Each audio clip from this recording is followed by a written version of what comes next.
I'm here at the Illegal Wildlife Trade Conference in London with Bella Lack, one of our wonderful youth ambassadors. Bella, you've had a very busy day at the conference. What have you been doing? So this morning there was a stakeholders meeting with Michael Gove, and we were discussing the Ivory Alliance, which is a really exciting new initiative which aims to raise awareness of the ivory trade and engage people to essentially help to stop the extensive slaughter of elephants for their tusks. And then there was an Ivory Alliance speech and panel, so I did a speech talking about the importance of engaging young people. Fantastic. And so you said you were part of the Ivory Alliance. Why did you want to be part of this?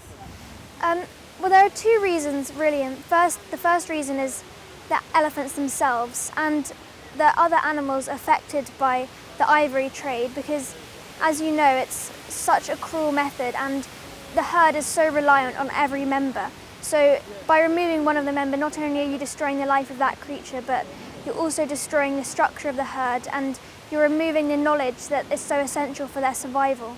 And the other reason is for future generations, because we've been so privileged to have the experience to see wildlife. And I think in 10 years or 20 years time, if the elephants are extinct, which I really hope they won't be, then that's very unfair on the future generations who wouldn't have had the privilege and pleasure to experience that. Sure. So what do you think needs to be done to save the world's elephants?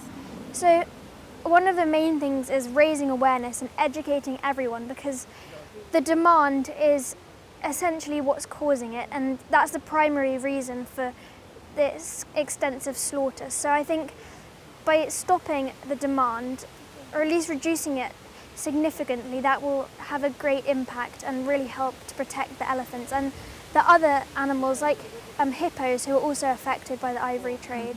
And finally, Bella, what do you think governments and officials should be doing and listening to younger generations like yourself? Yeah, well, one of the main things I said to Michael Gove this morning was that I think a youth advisory panel should be set up so young people from around the globe can communicate and connect with each other. And there's a lack of hope among young people and my generation, and that's the reason why some young people are quite apathetic around conservation. And there's this idea in some older people that it's just because young people don't care. But really that's not the case. It's just that we don't have the platform to speak up.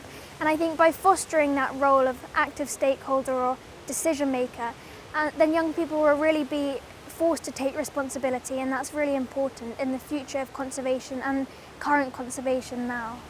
Thank you so much, Bella. Thank you.